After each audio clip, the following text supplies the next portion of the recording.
another episode of Alcohol and Atrocities. I am one of your hosts who is really just trying to hold on to life right now, Chela.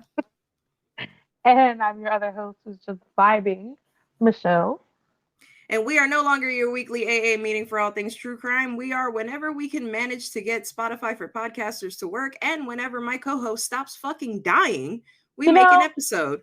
Considering that I have the weak immune system between the two of us is boggling. Mind-boggling, because I am the one who's actually immunocompromised. Yeah, so don't understand that. And you know what really made me laugh the other day, because I was just thinking about this, because I have a tendency to just drift off and start thinking. I recorded a whole episode while having COVID. You did. We literally had to take another break because you had COVID and you were like, I can't record. And I'm like, fuck it, bitch, I got COVID. Let's do this. I had COVID and I was in bed for a week. I was like untouchable.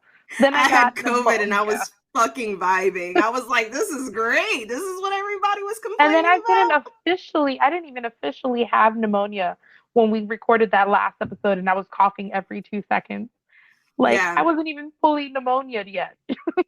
We just knew you were getting sick, and then boom, fucking pneumonia took you out for like a month straight. Ridiculous. I'm still just getting my voice back. Yeah, you guys literally should have heard her like 3 days ago. She did not sound like how she sounds now. At all. So thank you for bearing with us. Thank you for all of our international people, even though it's like 1% between like 5 different countries. Still, that's pretty fucking awesome. Yeah, this is just straight fucking chaos. Yeah, I'm sorry. I don't know what you expected. And if we've covered one of the countries that you guys are from and we've pronounced everything completely incorrectly, apologies, literally. We don't set out to not be able to pronounce stuff. Like, we literally do look it up. Like, for example, our Romanian episode, we did sit there and talk to not only people who are Romanian, but we like Googled how to say certain things, and just when it came down, yeah, because I ended up talking to my Romanian mom and I was like, yeah, we pronounced a whole bunch of shit wrong, so please don't judge me. And she was like, what do you mean? I told you how to pronounce everything. And I'm like, we tried. It went in one ear, went out the other. Yeah, but we try to do this in good faith and as respectfully as possible. But if you have listened to some of our serial killer episodes, you do know that I have a tendency to make not the best jokes, but they're still funny. Right. I do try my hardest to not become offensive. Exactly. We don't set out to offend. It's just there's a little bit of alcohol in our systems and it just happens. Yeah, like if you're totally brand new here and this is the first episode you're ever listening to, welcome to Alcohol and Atrocities. This is literally the podcast where we pick a topic, whether it's serial killers or war crimes. We sit down, we research everything sober, but then we sit down, we get drunk. We either drink the national drink of the country we're talking about or something reflecting on the person that we are talking about. And since today we are talking about España, we are going to be drinking sangria because surprisingly, sangria is Spain's national drink. I was surprised by that was so high up there. But whatever, let's get it. Let's get it and get drunk. Hell yeah. So what we're going to be covering, because you probably are thinking conquistadors. No. You're probably thinking, what is it? Was it Queen Ferdinand? No, King Ferdinand and Queen Isabella. No, not them either. Although they could have been an honorable mention, but seeing as though both of us are from the Caribbean, fuck them. Trauma. We are actually talking about a certain point in time during World War II when Germany was doing its thing. Spain was also following in the footsteps of Germany with the whole superior race complex. Right. We are going to be talking about the Red and White Terror of Spain. This is probably going to be either a 2-part episode or just an extremely long episode. So hang in there with us. Guys anyways, so let's get it. Because we've been gone since like fucking the middle of February. It's now April. It is April 11th that we're recording this, and it's probably not even going to get posted until next week. Right. Oh my God. But we do all of this in good faith. And to the people who keep telling me that Michelle's audio is shit, I know. Yeah, I know too. Oh God. I was promised a microphone for my birthday for Christmas, It is now April, and it's not happening. I'm to the point, and mind you, I'm to the point where I'm about to start doing what a lot of other podcasts do. If you would like to send a donation, my Cash App is Lopez Gisela 92. Well, Right. $ Lopez Gisela 92, GISELA 92. So if you would like to send a donation, by all means, go ahead. Do not feel obligated, because you're not. The only person who felt obligated to actually help us out was my friend Thomas in our second episode. He bought me the microphone that I have, and that's why my audio is superior to Michelle's. Yeah. I'm literally off my headphones, so my little earbuds. Yeah, whereas I have a whole setup thanks to my friend Thomas. And we repaid him by dragging him for 4 Right. episodes after Oh the my fact. God. It just kept happening. It did. It really did. And then we specifically got a karaoke singing Just serial for him. killer just for him. But yeah, without further ado, we're going to start talking about the Red and White Terror of Spain. I'm going to give you a little bit of background on it. A lot of the information was all over the place for the beginnings of it. Most from what I found out is that it began in the beginning of the war. So in July of 1936, the ideological nature of the nationalist fight against the Republicans indicated the degree of dehumanization of lower social class. Literally, Spain brought back peasants versus workers. Yeah. Which that to me is just like, why? Keep them fighting amongst themselves. I mean, but like, I don't want to become an enemy of the state, but I'm going to become an enemy of the state. I see America doing it now too. Yeah. A lot more. Like, America's always done it. But like, ever since the Reagan era to today, it's upper class versus lower class. Yeah, I wouldn't even say, I'd say middle class versus poor. Upper class is chilling. Well, I say that because I don't believe that there is a middle class. Because technically, we are both middle class. That's crazy. We yeah, right? At 30, what are you, 30? You're about to be 32. At 32 and 31 years old, for us to sit there and be like, damn, we're middle class. In the 90s, that would have meant something. But now in the 2020s, it means absolute dog shit. Jack shit. Yeah. Which I find ridiculous. But yeah, with the whole thing of peasants versus workers, in the view of the politically reactionary sponsors of the nationalist forces and the Roman Catholic Church of Spain, because yes, you guessed it, the church was a part of it. Oh yes, heavily. Oh my God. The aristocracy, landowners, the military that was commanded by Franco Captain Gonzalo de Aguilera. Mm-hmm. Yes. This is the episode for pronouncing things right. Maybe. Our colonized language. Yeah. Munro, a public affairs official for the nationalist forces, told the American reporter John Thompson Whitaker. Whitaker.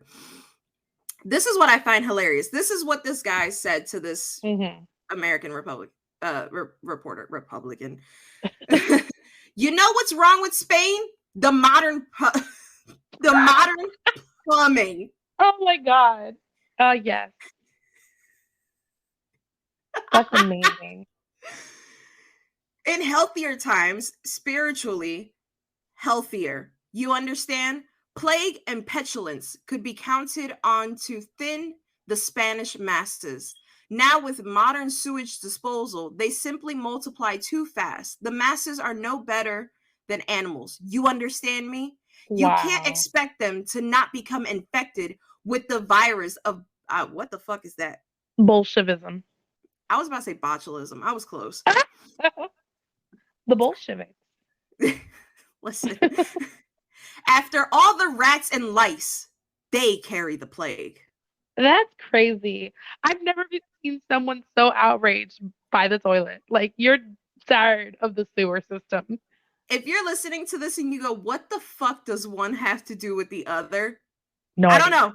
No idea. But that's literally just passionate. Yeah, like I have no idea. What a guy idea on a rant.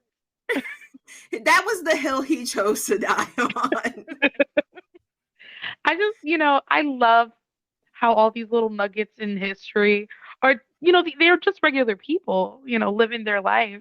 And they just picked the one guy who's completely unhinged and interviewed him. You know, and I had to put that in there because it doesn't really go with what I have to say for the rest of it, but I had to put that in there because, like, I read that with so much fucking passion. Yes. Even typing it out, I was like, the fucking rats. The fucking rats and life carry the plague. Oh my God. Which, I mean, like, he's not wrong. Right. But it's That's also not the thing. He's not wrong. 1500s. Also. Oh, man. The nationalists committed their atrocities in public. So that's another thing that Spain did not shy away from. Spain was not trying to brush things under the rug. They weren't trying to send people away. Spain was like, fuck you and the fucking horse you rode in on. Your horse does not match my horse. I'm taking your horse the fuck out, and I don't care who's around. Which, I mean, like, fair. All right. Do what you gotta do, I guess. Yeah, so they would do them in public and sometimes with the assistance from members of the local Catholic Church clergy. Of course. Yeah. In August of 1936, the massacre of Badajoz ended with the shooting of some 4,000 Republicans. According to the most comprehensive studies, on August 20th, after a mass and multitudinous? That's a lot. Multitudinous parade, 2 Republican city mayors, Juan Antonio Rodriguez Manchin and Cifriano. Yeah, I'm not saying the rest of his name. Madronero. Yeah, that. I thought this was the one. No, bro, I can barely speak Spanish. What are you talking about? Yeah, okay, so side note, I literally had this conversation with somebody at work last night because there's very few people at work that I speak Spanish to. There's very few people at work that actually know that I'm Hispanic, and I like it that way. So I was walking, and these 2 dealers, who they know my dad, so they know I speak Spanish, they come up to me and they're like, "Hey, Gisela, ¿cómo te va?" And I'm like, estoy cansada como siempre. And this guy was like, "I've never heard you speak Spanish before." And I was like, "Yeah, because I don't do that." And he was like, "Oh, you don't know the language?" I was like, "I never said that." Not you just gaslighting this man. And he was like, "Oh, is it like not your language?" And I was like, "No, it's my first language. Actually, English is my second, but now I'm so stupid I can't speak either of them correctly." And I was like, "But, you know, I don't use it as much unless I know you, then I'm not going to talk to you." And he was like, "Well, that's messed up because," and like, in all fairnessness, I love this guy. He's super nice. He's currently trying to learn Spanish by talking through all of us. And I was like, what makes it difficult for me, and this is what does make Spanish difficult to me, I speak 2 different dialects. Yeah. At the same time. Yeah. So you be skipping like 90% of the letters. Yeah. And I'm not the one you want to learn Spanish from. Right. Like, I will guide you in a direction. Now, whether that direction is correct or not, you might want to talk to Spain. España. España.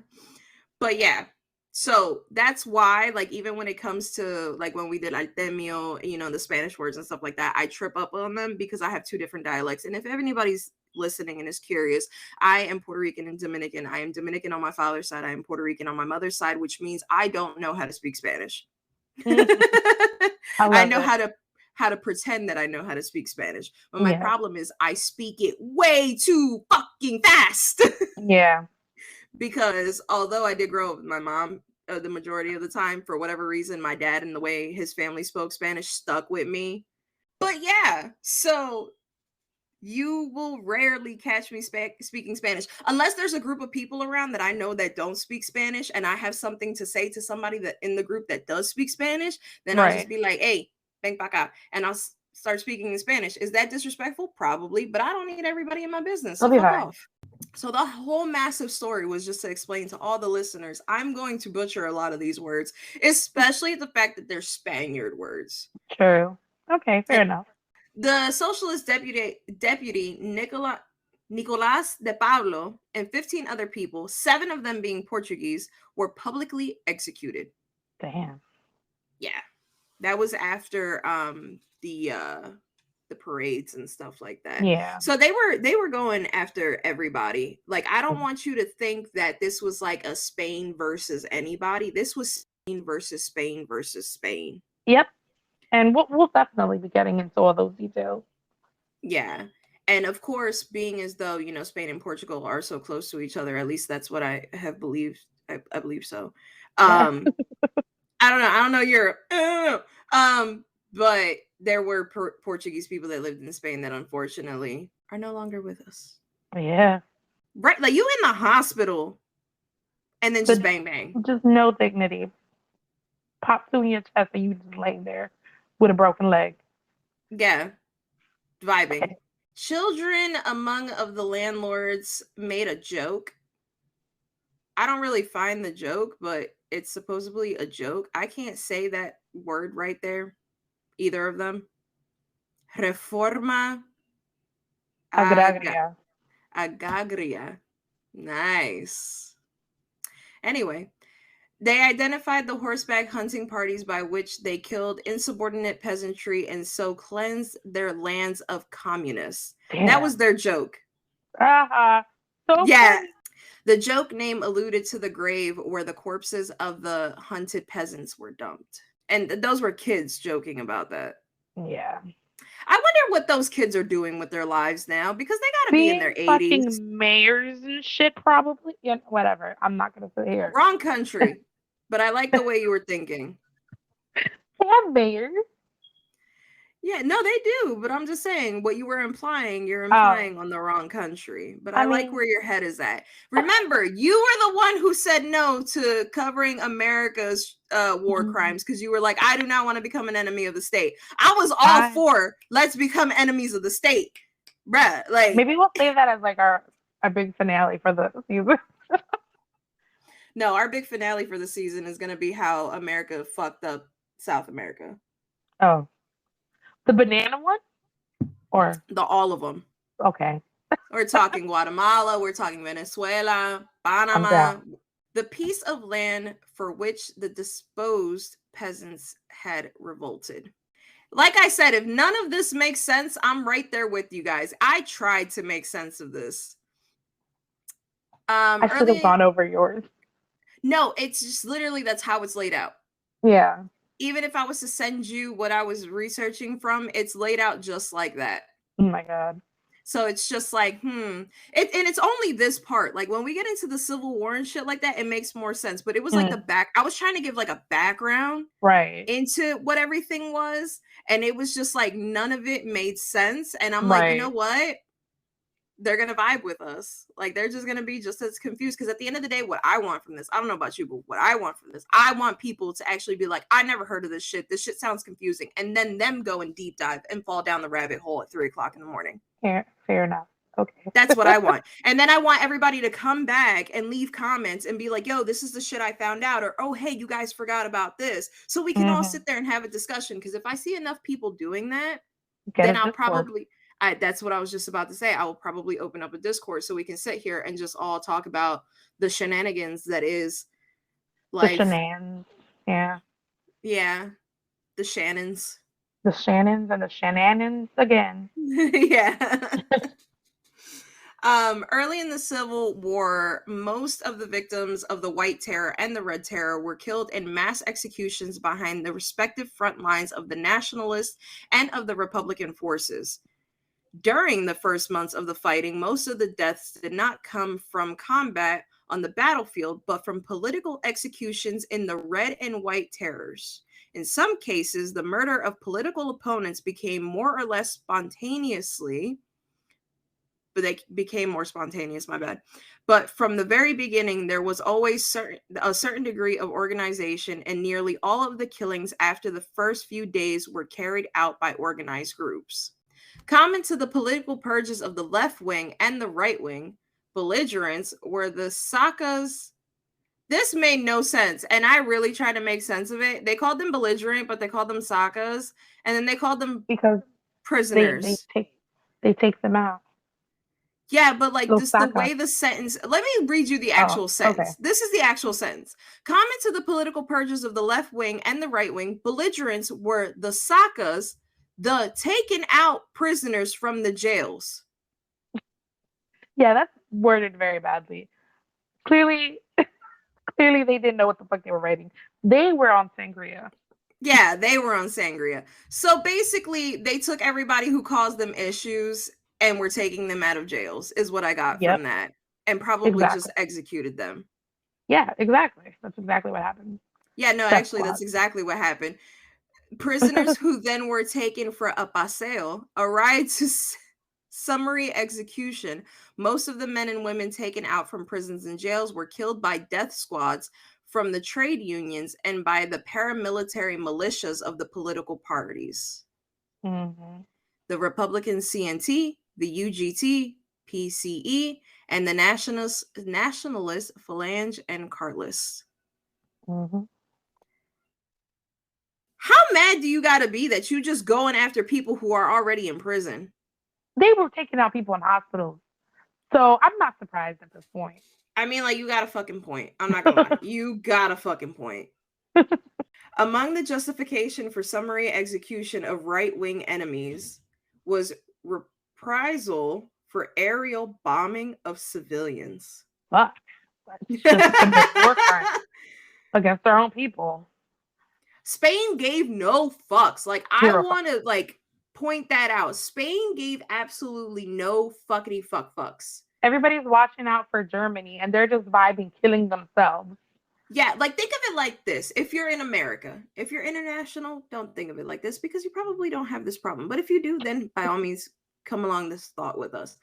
This is like the Democrats and the Republicans getting so pissed off at each other that they're now killing people who support both Democrats and Republicans, then getting so pissed off that they're not killing enough people that they just started bombing their own constituents. That's literally what's happening in Spain at this point. Other people were killed after being denounced as an enemy of the people by false accusations motivated by personal envy and hatred. I don't like your hair color. She's an enemy of the fucking state. Take her the fuck out. Her garden's better than mine. I heard that she votes for the other guy. Like, what the hell? Like, that's what that was. That's how bad it was getting. But meanwhile, all we learn about in American schools is how Germany was like, hey, anybody who's not German is not with us. Meanwhile, Spain was like, I don't give a fuck if you're Spaniard. If you're not following this specific person, I'm done with you. Yep. Fuck you and your entire family.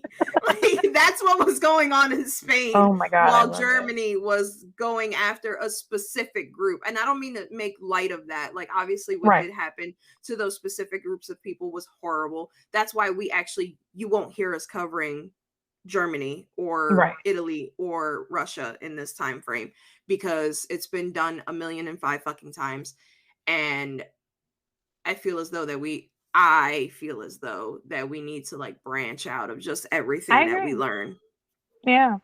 So that's why we're covering all these other countries who have also done equally bad things that never shed light on it. Like, I'm pretty sure Spain was just like, what do you mean? We never killed our people. Look at our chocolate museum.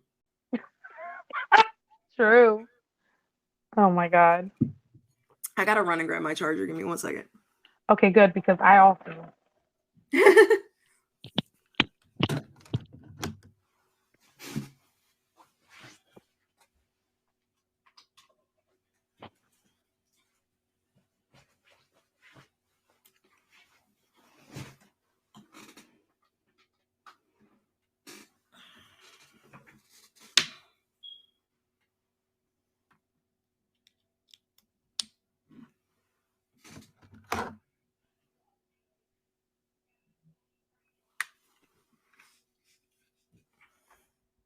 So, nevertheless, the significant differences between white political terrorism and red political terrorism was indicated by Francisco Bartola, prosecutor of the Supreme Court of Madrid.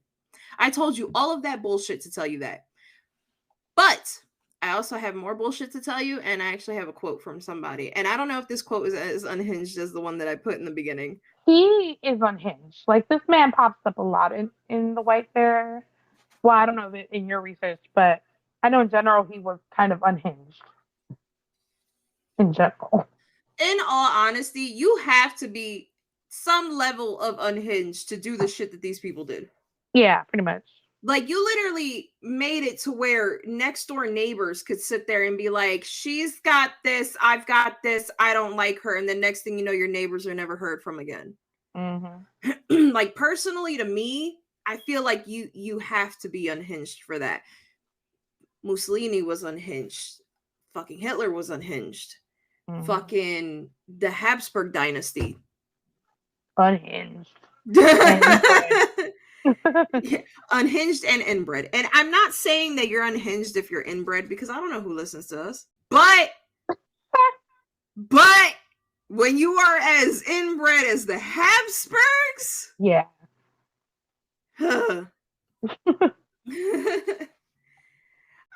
So yeah, Francisco was a part of the Supreme Court of Madrid, the Tribunal Supremo de Madrid, and a friend of the aristocrat, General, I don't know how to say that because Q's in Spanish throw me off. Gapo.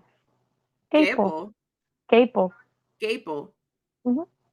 Delano, who witnessed the assassinations first in the Republican camp and then in the nationalist camp of the Civil War. So basically, what I've gotten this down to is that white versus red is Republican versus nationalists. Yeah, there was a slight, Republican overhead, which was the Red Terror. But then they went crazy and the nationalists just blew it to the next level, and then you have the White Terror. I feel like that's more your side of everything than my side. Yeah. So yeah, side note, if you're new here, we separately research things. Like, we split it in half. I give half of it to her, I do the other half. We don't read what the other person put until the day of the episode. Yeah, so we react in real time. Real-time reaction. So that's why sometimes if you listen to our old episodes, the fucking dolls. Yes, the fucking dolls. You will hear me have a whole conniption because I don't read what she writes. Like, even now, what I'm reading is what I researched. And sometimes we try to do it the opposite. Like, I try to have her read mine and I read hers. But the thing is I always, for whatever reason, get the chaotic part of the research. You really do. It makes no sense. And I feel like that's very fitting to my personality. So this is a quote. I'm assuming from the general. Yes. I had the opportunity of being a witness to the repression in both areas. In the nationalist side, it was planned, methodical, cold, as they did not trust the local the local people. The authorities imposed their will by means of terror, committing atrocities in order to achieve their aim. Atrocities also took place in the Popular Front zone. That was something which both areas had in common, but main difference was that in Republican zone, the crimes were carried out by the local populace in the moments of passion, not by the authorities. The latter always tried to stop them. The assistance that I received from the Spanish Republican authorities in order to flee safety is only one of the many examples, but was not the case in the nationalist zone. That's, it's funny how he talks about it negatively, but also kind of praising it. That's what they're all going to do. It's so weird. Like, I don't know how many episodes this season's going to be because we've been having so many setbacks trying to do this episode. Right. Or not this episode, this season. This season, yeah. But if we get to talk about the man that I have mentioned numerous times, Rafael Trujillo, which, if y'all don't know, is the dictator from the Dominican Republic. If we get to talk about him, I know for a fact, because I watched the documentary with my dad, the way they talked about him is the exact same way that guy just talked about the shit that was going on. During the White Terror, he used radio broadcasts as a form of like psychological warfare. So he was already unhinged.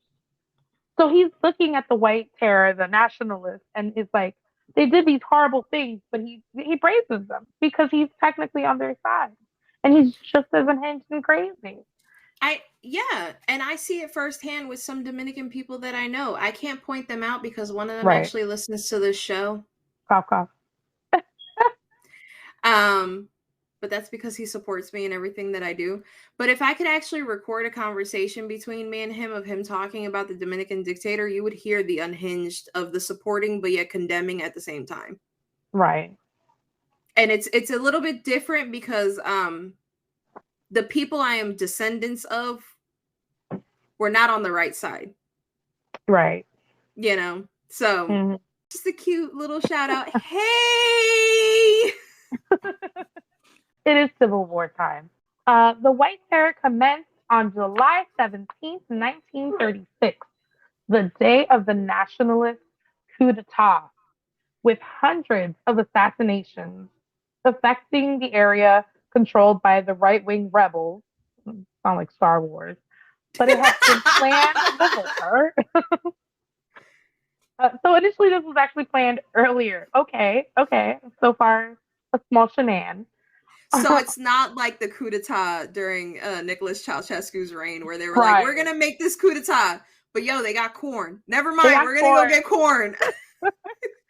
On June 30th, 1936, secret instructions for the coup d'etat in Morocco, fucking Morocco, ordered the rebels to, quote unquote, eliminate left-wing elements, communists, anarchists, union members, poor union members are just thrown in there, etc. No, you gotta say it like Willy Wonka, etc., etc. The White Terror included the repression of political opponents in areas occupied by the nationalists, mass executions. The nationalists? Nationalists. I don't know why I did that. I don't know. It came from the heart. The deep south of the heart. Nationalists. But I'm Floridian now. You gotta take it. Mass executions in the areas captured by Republicans, such as the massacre of Badajoz and looting. So we just killing left and right. That's what I'm getting. In the book, The Spanish Labyrinth, a book by Gerald Brennan, said, quote unquote, thanks to the failures of the coup d'etat and to the eruption of phalangists and Phalangists. Phalangists. Oh, phalangists. I knew a word. And Carlos, the English is not my strong suit. With their previously prepared list of victims, the scale on which these executions took place exceeded all precedent. Andalusia, where the supporters of Franco were a tiny minority, and where the military commander general, Queipo de Llano, again, was a pathological figure, like that. I told you guys, he's insane. Recalling the Conde de España of the First Carlist War was drenched in blood. That's fucking horrifying. Right? The famous massacre of Badajoz was merely the culminating act of a ritual that had already been performed in every town and village in the southwest Spain. Holy shit. They went off with a fucking bang. We just started off. Okay. They like even Nazi Germany. Germany gradually got bad. Yeah. Spain was like, fuck you, and the Spain horse like, you rode in Red on. Terror, random mix in the middle, White Terror. There was no pause. There was no transition. We're just going to kill everybody. And it gets progressively worse. Like, I'm telling you guys. I'm only 2 sentences away and I already feel like. Yeah, like, it gets progressively worse. And we haven't even gotten to the true victims of the White and Red Terror. Right. Keep that in mind. Yeah. Back to the first thing we were talking about the lootings and massacres. Bro, you're from New York. Where is this country accent coming from? It was the pneumonia. Other examples, including the bombing of civilian areas such as Guernica, Madrid, Malaga, Almeria, Lederia, Alicante, Durango, Jesus Christ, Granollers, Alcaniz, Valencia, and Barcelona. So all these places were bombed, and they were just bombing civilians. Oh my God. By the Luftwaffe. Well, that's German. And the Yeah. Italian Air Force. Jesus Christ. So they just barring 5,000 to 10,000 victims of the bombings. These Doesn't are that just sound victims. doesn't that sound eerily similar to what one country is doing to another one currently? Yeah, absolutely. Killings of Republicans, prisoners of war, rape, forced disappearances, including whole Republican military units, such as the 221st Mixed Brigade, and the establishment of Francoist prisons in the aftermath of the Republicans' defeat. It's like, yeah, you got a couple, guys on the right or the left, but you bombed a bunch of civilians to get it Yeah. They didn't give a fuck. at all. I feel as though they had the mentality of we'll make more. Yeah. So the goals and the victims of the repression. The main goal of the White Terror was to terrify the civilian population. Goal set, goal met, because I would be shitting bricks by now. For anyone that opposed the coup, eliminate the supporters of the Republic and the militants of the leftist party. And because of this, some historians have considered the White Terror a genocide. In fact, one of the leaders of the coup, General Mola, said, "It is necessary to spread terror. We have to create the impression of mastery, eliminating without scruples or hesitation all those who do not think as we do." Right. See, this is why I feel as though that I would make a better dictator than I would cult leader. Mm. Because of the simple fact that I've always had this mindset, and I don't know why I have this mindset. Please don't come for me in the Facebook group. Don't be sending me like angry emails. But I've always had this mindset that I rather have you fear me than respect me. Fair. And the fact that neither of my kids fear me and also Is don't the respect letdown? me. Like, I'd be like, I'm So gonna take all your shit and throw it away. And my son's like, no, you're not. And I'm like, you know what? You're absolutely correct. Like, I'm not gonna take your stuff. But that's why I say I would make a better dictator outside of my children. I do not rule with an iron fist when it comes to my kids. My kids are indeed, feral. Ask Michelle. They climb up walls indeed. and eat apples. Yes, half eat them. Yeah, half eat them because they're just menaces to society. But like, I would make a better dictator because I would rule with fear. Yeah, I can see I that. may not kill your entire family, but I'm gonna hide your entire family. I'm gonna get you Right, to do the little dancey dance. I will shoot at your feet and watch you dance. right. Whereas Michelle would tell you that everything is awesome and take this drug and you'll find her God. Ah, I am the god. General Mola continues. There can be no cowardice. If we hesitate one moment and fail to proceed with the greatest determination, we will not win. Anyone who helps or hides a communist or a supporter of the Popular Front will be shot.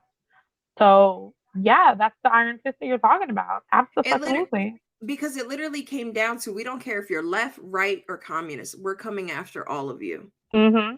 And honestly, at the end of the day, I kind of feel like that's how I would be given the situation. Like if I was a It's dictator, just I don't me. give a fuck Yeah, who you're supporting. If you are not supporting me, exactly. that's the problem. Sanchez Leon says that the thanatopolitics and the biopolitics of the Francoist repression simultaneously obeyed to the logics of a civil war, a colonial conquest, and a Catholic holy war. I can agree with that because the Catholics were heavily involved for no reason. You know what I think is funny is you keep saying Francocist when Francoist. it's Francoist, but it's more like Francois. But it's Francoist because it's I Franco the know, leader. but I keep reading it in Oh, French. the And Francois. it takes me back to our French episode where you're like, why? I'm just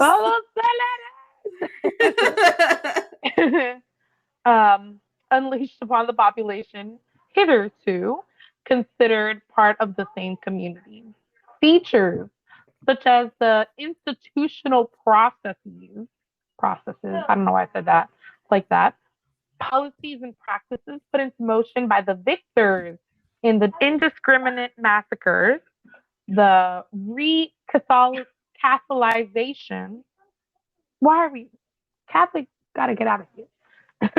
Of the defeated, the forced exile, and the exclusion from the benefits of full citizenship, or the application of retroactive regressive rulings, crystallized in the definition of the Republicans as anti-Spanish.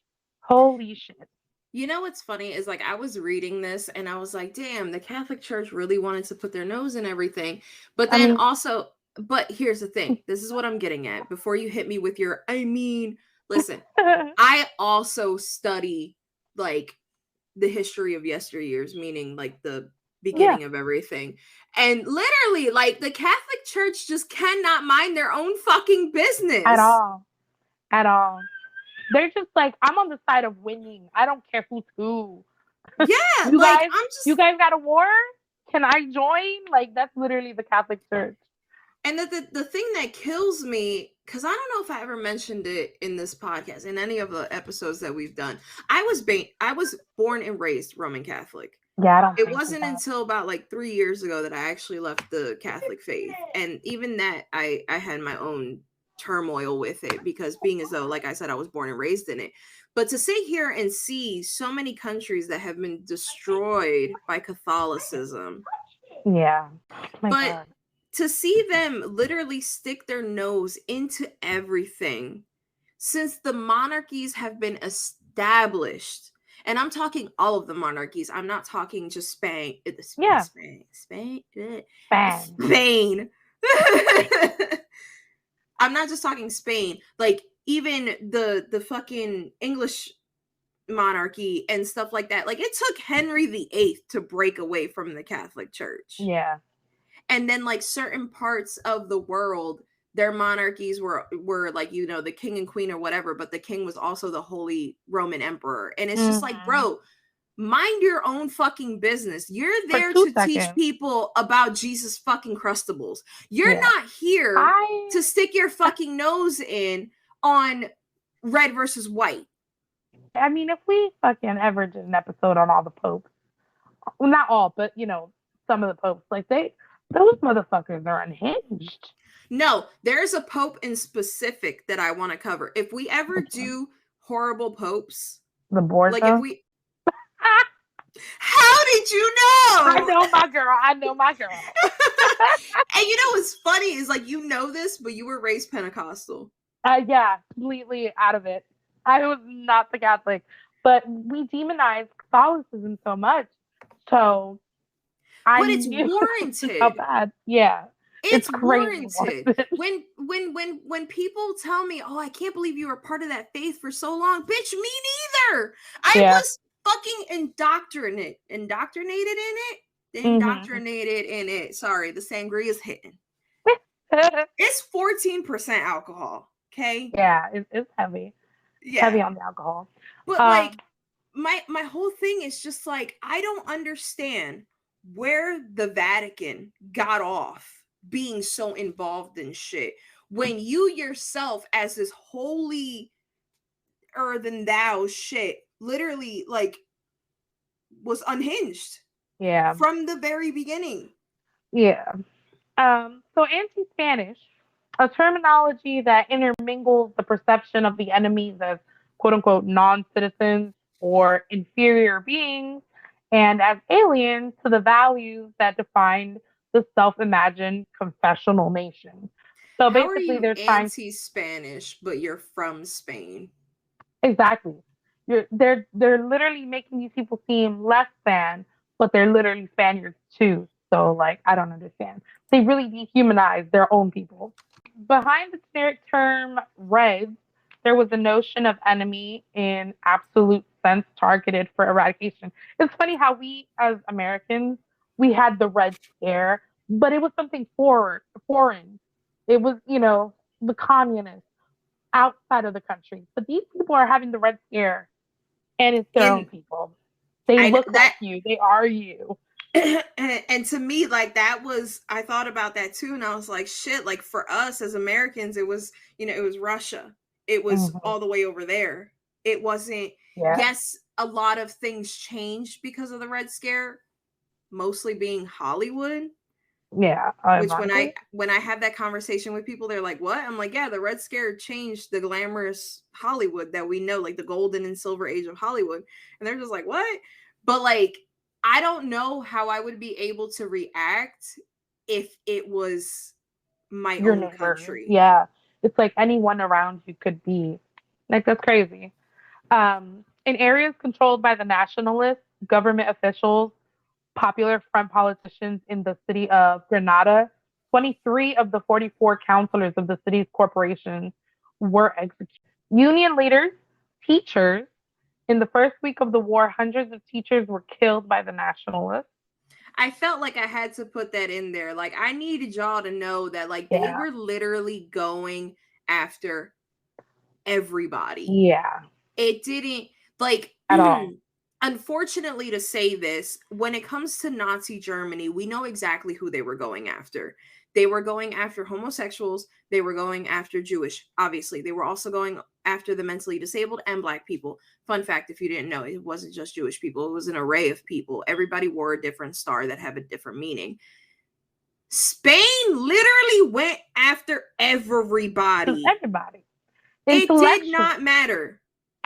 Intellectuals, even. For example, in Granada, between July 26th and March 1st, 1939, the poet Federico García Lorca, the editor of the left-wing newspaper El Defensor de Granada, the professor of pediatrics, oh my God, in the Granada University, the rector of the university, professor of political law. Well, that one makes sense. He was a multitude of things. Keep going. Yeah. The professor of pharmacy, the professor of history, the engineer of the road to the top of the Sierra Morena, and the best known doctor in the city were all killed by the nationalists. Nearly the entire Republican elite, from deputies to booksellers, were executed in August, September, and December. They're going through everything, like you said. You've got your high people, but you also got like your bodega guy. Nobody was safe from Spain during the Red and White Terror. Literally nobody. One day you could go to school, come back, your teacher's not there anymore. One day you could go to the little bodega, get your tapas, and they're not there anymore. Suspected Freemasons also.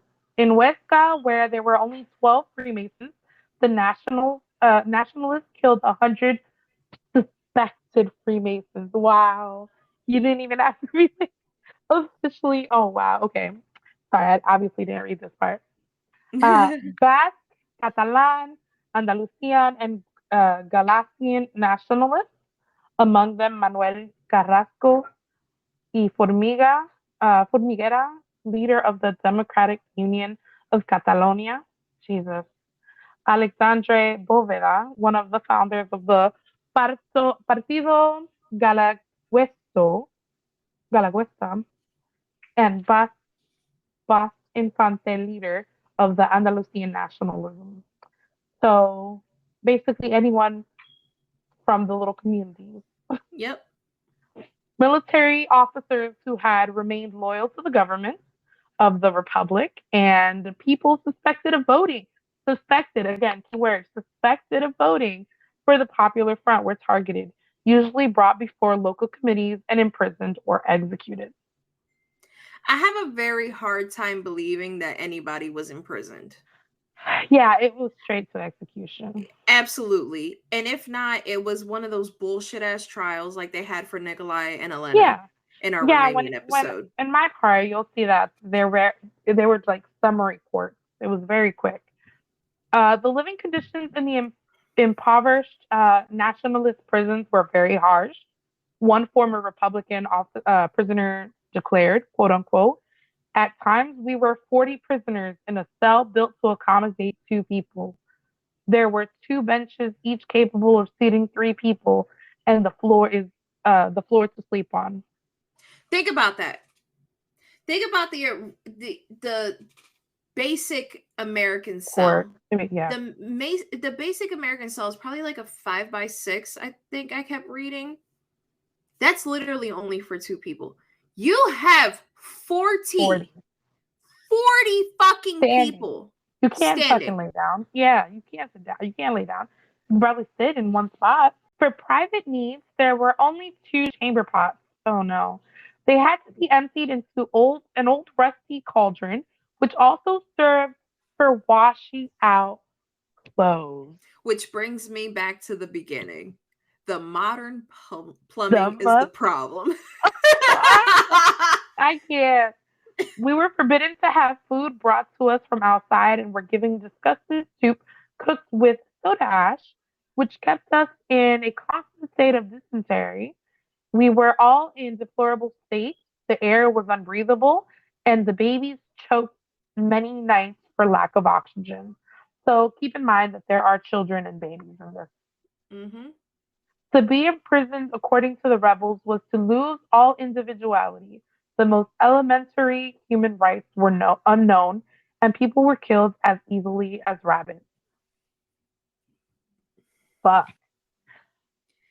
because of this, it's crazy.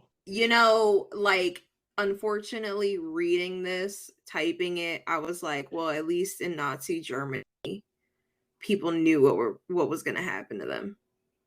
Yeah. Like, you knew you were all being led into this massive hall and you were being gassed. In Spain, they literally just kept them confined. Yeah. Because if you're in a constant state of dysentery, that means you're in a constant state of shitting your fucking guts out. Yep. Okay. And being in that constant state of dysentery, you have what, two chamber pots? 1 chamber pot? I don't remember how many it was. 2, yeah. And then on top of that, you gotta wash your fucking clothes in them? I'll just stay dirty. Which I again, just fucking die. No. Yeah, right, pretty much. I just fucking die. Thank you. No, thank you. I would just fucking die. Terrible. Because of this mass terror in many areas controlled by the nationalists, thousands of Republicans left their homes and tried to hide in nearby forests or mountains. I mean, I guess it's kind of hard to hide when there's thousands of y'all. Just Listen, saying. I got hope. I got hope. Many of these Beatles later joined the Spanish Maquis, which is a anti-Francoist guerrilla force, if you did not know, that continues to fight against the Francoist state in the post-war era. Hundreds of thousands of others fled to the areas controlled by the Second Republic. In 1938, there were more than 1 million refugees in Barcelona alone. They're running them out of town and shit. Yeah, running them out of their own places, killing their neighbors, killing their teachers, killing their doctors. Everything's in fucking chaos over this one fucking person. Because I don't know if you guys realize it, but at this point, we're literally talking about one person. Yep, Franco. Yeah, we're talking about Franco. This is Franco's era. If you guys couldn't keep with the fucking hecticness that was my research, I tried to make it to where you could understand where everything started to break off. We started with the Republicans and the Nationalists, and now we're dealing with one specific guy, which in my 31 years of life, I have never heard of this man until I started researching this. Damn. Yeah. In many cases, when someone fled, the Nationalists executed their relatives. Shit. Yep. So even if you run, there's still the chance that somebody's going to pay for your crime. And you know what I couldn't find was if the families knew that person ran. Right. Oh. I couldn't find that. Because imagine this. Imagine we're actually no reason. Right. Like imagine your cousin or whatever. Your cousin decides one day, fuck this shit, I'm out. Dips. All of a sudden, you got these people at your front fucking door, massacres your entire family. You have no idea why. You don't know it's because your little cousin across the fucking way decided to run away. Damn, that's true. That's a good point. Yeah. A son succeeded in escaping, but in his place, they killed his 8-month pregnant fiance. Oh. Tránsito Alonso and her mother, Juana Ramos, furthermore, oh, that was her name, Tránsito Alonso, and her mother, Juana Ramos. Furthermore, thousands of Republicans joined the what's the Phalange. word? Phalange. The Phalange In and the English, National. that's the word. I hate it. The Nationalist Army in order to escape the repression. In fact, many supporters of the Nationalists referred to Phalange as quote unquote our red, and to the Phalange's blue shirt as the Salvavidas in Grenada. One supporter of the Nationalists said, quote unquote, the battalion was formed to give political prisoners who would otherwise have been shot a chance to either redeem themselves on the field or else die with honor before enemy fire. In this way, their children would not suffer the stigma of having had red fathers. You can't win. No. You can't win. Literally, Spain in the late 1930s, you could not win. It didn't matter who you were a part of, what you were a part of, you were facing death in every angle. Another major target of the Red Terror were women, with the overall goal keeping them in their traditional place in Spanish society. To the end of Barefoot the and national, pregnant. yeah, but then you're killing the barefoot and pregnant, so exactly. That's why I said you could not win. To the end, the Nationalist Army promoted a campaign of targeted rape. That's disgusting. Targeted rape. Here we go. Capo de Llano again spoke multiple times over the radio, warning that immodest women with Republic sympathies would be raped by his Moorish troops. What a piece of shit. Literally announced it on the radio. He was a piece of shit. Near Seville, nationalist soldiers raped a truckload of female prisoners, threw their bodies down a well, and paraded around town with their rifles draped with their victims' underwear. Piece of shit. These rapes were not the result of soldiers disobeying orders, but official nationalist policies, with officers specifically choosing Moors to be the primary predators. That's disgusting. Advancing nationalist troops scrawled, your children will give birth to fascists on the walls of captured buildings, and many women taken prisoner were force fed castor oil, then paraded in the public naked while the powerful laxative did its work. This is so dehumanizing. So, for my Game of Thrones fans, think of the Walk of Atonement that Cersei Lannister did, but add in that Cersei Lannister was shitting her pants or shitting herself the entire time. Yeah, she naked. She's shitting her pants naked. Oh my god. Obviously, with all of this, we have mentioned how many people have died thus far, but the actual death toll, my guys. Yeah. The actual death toll, my guys. Keep your assholes clenched, especially if you took some powerful laxatives. Estimates of execution behind the nationalist lines during the Spanish Civil War ranged from fewer than 50,000 to 200,000. A shit ton. A shit ton indeed. Hugh Thomas, 75,000. Secundino, mm-hmm. 90,000. Joseph Fontana, 150,000. And Julian Casanova, 100,000. That's a lot. A lot. Most of the victims were killed without a trial in the first months of the war, and their corpses were left on the sides of the roads or in clandestine and unmarked mass graves. For example, in Valladolid, there we go. Only 374 officially recorded victims of the repression of a total of 1,303. There were many other unrecorded victims. So, yeah, these estimates are, what's it called, conservative. Yeah.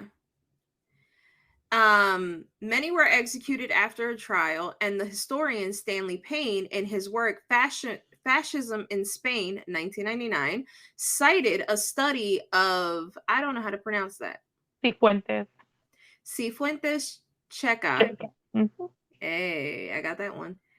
And yeah, that one I can't do. Maluenda Pons carried out over the nationalist-controlled city of Zaragoza and its environs. Yeah, I'm gonna go with environs. Environs. Same shit.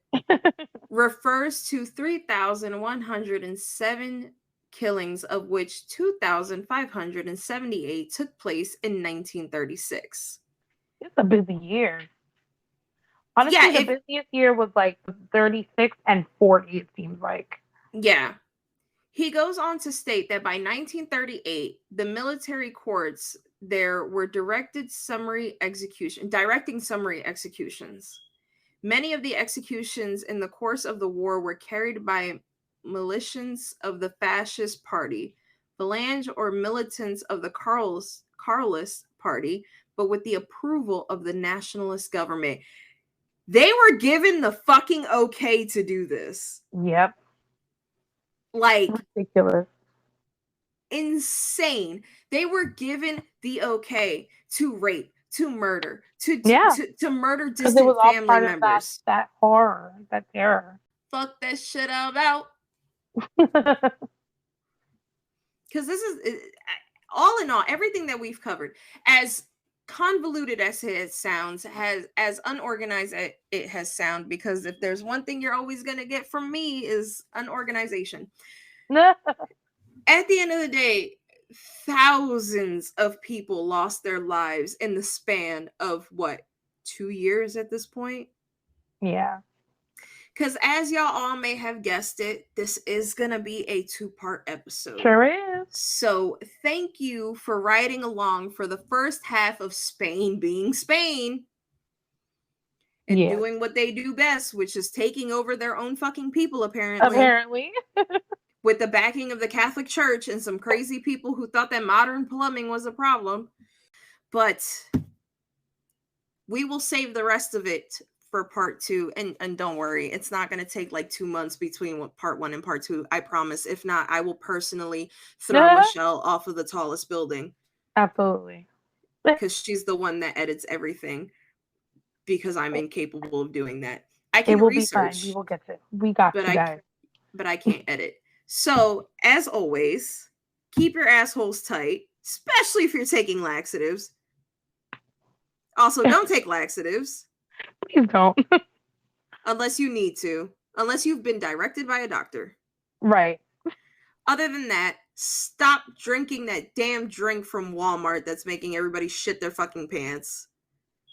What? Oh, girl, you haven't seen it?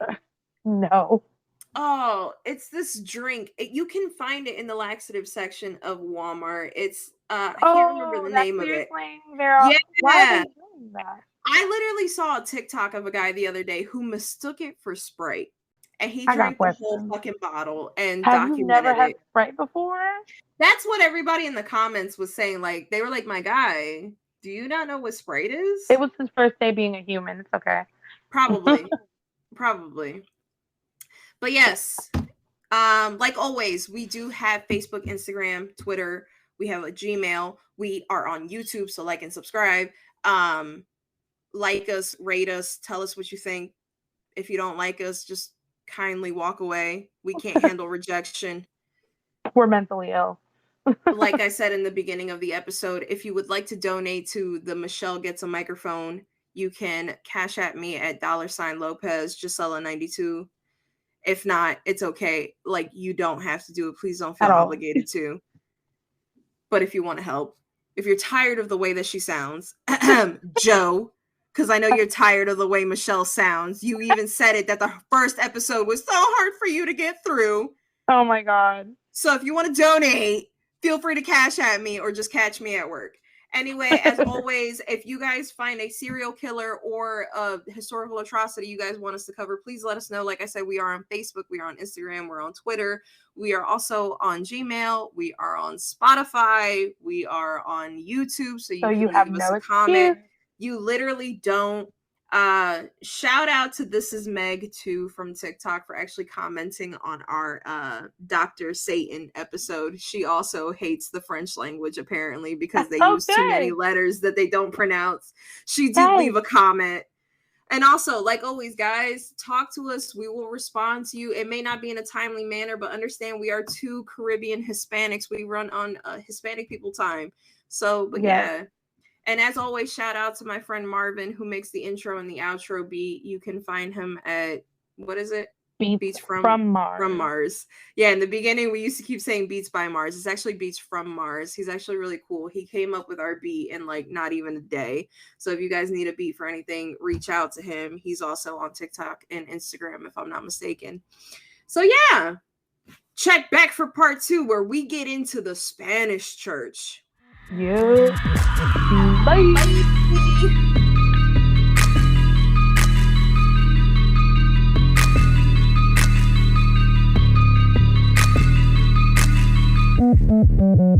Bye.